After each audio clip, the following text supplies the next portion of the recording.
नए संसद भवन को लेकर विपक्ष लगातार हमलावर है और प्रधानमंत्री मोदी पर सवाल भी उठाए जा रहे हैं। साथ ही ऐसा भी कहा जा रहा है कि प्रधानमंत्री नरेंद्र मोदी ज्योतिष के कहने पर ज्यादा चलते हैं। ऐसे भी खबरें आई हैं, विपक्ष भी आरोप लगाई है और खबर आई है कि हार के डर से प्रधानमंत्री मोदी ने नई संसद भवन बनाया, क्योंकि पुराने संसद भवन पर भरोसा नहीं था। उन्हें लगता था कि 2024 में वो हार जाएंगे। प्रधानमंत्री मोदी ने इसी उम्मीद को लेकर नए संसद भवन को बनाया। तो ऐसे में सवाल एक ही है कि क्या ज्योतिष के चक्कर में प्रधानमंत्री मोदी फंस गए? लेकिन इससे पहले आपको राजद के नेता मनोज झा ने जो बयान दिया है वो बयान सुन लीजिए। विपक्ष क्यों कह रहा है? बुलेटिन पढ़िए ना आप लोग। आप कह रहे हैं विपक्ष कह रहा है। ये विशेष सत्र है ही नहीं, किसी ज्योतिषी ने कह दिया होगा और प्रधानमंत्री जी इस सब पर बहुत यकीन करते हैं। तुम ला बैठे जो नॉर्मल बिल्स हैं, जो शीतकाल तक वेट कर सकते थे, आप उसको भी ला रहे। मसलन इलेक्शन कमीशन, आप तो लोकतंत्र के जिबाह का बिल लेके आ रहे हैं। तो ये ना कहिए कि हमारा कोई एजेंडा नहीं है। एजेंडा बहुत साफ है। इसके अलावा क्या क्या एजेंडा है वो हम देखना चाहेंगे।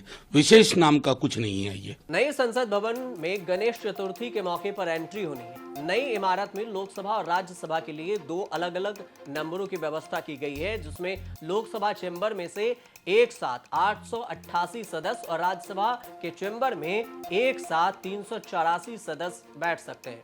नए संसद भवन की बिल्डिंग को लेकर अनेक लोगों ने वास्तु अनुसार अनेक प्रकार की बातें कही हैं कि वास्तु के अनुसार से इस बिल्डिंग को बनाया गया है।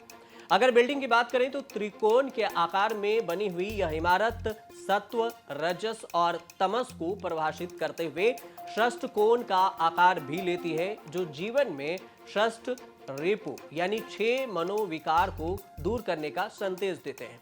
इसके साथ त्रिदेव की झलक भी दिखाई देती है। जब हम नई इमारत को देखते हैं तो ऐसा लगता है कि एक त्रिभुज के आकार का एक गोलाकार आकृति भी नजर आती है, जिसे शिव और शक्ति के रूप में परिभाषित किया जा सकता है। जहां त्रिकोण रूप में शिव के त्रिशूल और शिवलिंग की परिकल्पना की गई है, तो वहीं बिंदी के रूप में गोलाकार मां शक्ति की छाया नजर आती है और इन दोनों के मिलन से भगवान कार्तिकेय की उत्पत्ति हुई, जो सभी प्रकार की दुर्भावनाओं को दूर करते हुए शक्ति का संचार करने वाले माने जाते हैं। ज्योतिष के अनुसार से कह सकते हैं कि कुछ भावनाओं को, कुछ बाधाओं को छोड़ दें तो नई संसद आने वाले सालों में भारत की चमकती छवि को पेश करेगी, ये ज्योतिष का कहना है।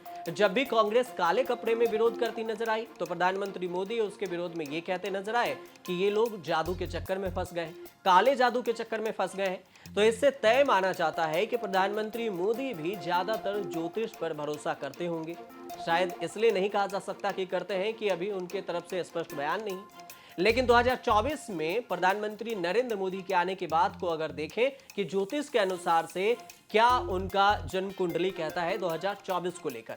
नरेंद्र मोदी का जन्म 17 सितंबर 1950 को दोपहर और अभिजीत मुहूर्त में 12:09 पर हुआ था। गुजरात के वडनगर से उनका जन्म हुआ था। वडनगर स्थान है। वहीं लग्न कुंडली के अनुसार से मोदी जी की कुंडली वृश्चिक लगन की है और उनकी कुंडली के स्वामी मंगल देव हैं। प्रधानमंत्री मोदी की लग्न और जन्म राशि वृश्चिक है, जो एक अच्छा संयोग भी है। वहीं जन्म कुंडली में लग्नेश मंगल नवमेश चंद्रमा के साथ विराजमान है, इसलिए जैसे ही प्रधानमंत्री मोदी की कुंडली में चंद्रमा की दशा शुरू हुई, उसके बाद ही राजनीतिक में उनके सितारे भी चमकने लगे, साथ ही उनका वर्चस्व भी पार्टी में बढ़ने लगा।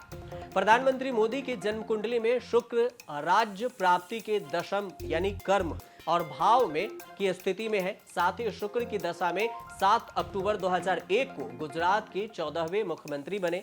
साथ ही उस समय बुध की अंतर्दशा थी। बुध दशमेश सूर्य के साथ अपनी उच्च राशि में एकादश भाव में बैठे।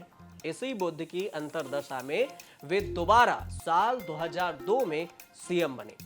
ज्योतिष के अनुसार से प्रधानमंत्री मोदी की कुंडली में मंगल और चंद्रमा की लगन है, ये विराजमान है, जहां मंगल देव रोचक नाम का पंच महापुरुष योग बनाकर विराजमान है। साथ ही चंद्रमा के साथ नीच मंग भंग राजयोग भी बनता है। वहीं प्रधानमंत्री मोदी की जन्म कुंडली में एकादश स्थान पर सूर्य और बुध की युति है, जिससे बुद्धात्व राजयोग का निर्माण हुआ। अगर प्रधानमंत्री मोदी के आने वाले समय की बात करें, खासकर 2024 की, तो ज्योतिष के अनुसार से यह कहा गया है कि प्रधानमंत्री मोदी पर मई 2023 से मंगल में बृहस्पति की अंतर्दशा 21 अप्रैल 2024 तक चलेगी। मंगल की महादशा 29 नवंबर 2021 से 29 नवंबर 2028 तक रहेगी। ऐसे में मंगल और गुरु का आपस में मित्रता का भाव है, इसलिए प्रधानमंत्री मोदी को चुनाव में शानदार जीत मिल सकती है। साथ ही वह एक बार फिर से भारत के प्रधानमंत्री 2024 में बनेंगे। लेकिन मोदी जी शायद 2014 और 2019 में जैसा करिश्मा कर पाए वैसा नहीं होगा। मतलब बीजेपी को 2014 और 2019 की तरह बड़ी जीत मुश्किल से ही मिलेगी, लेकिन वो 2024 में प्रधानमंत्री बनेंगे।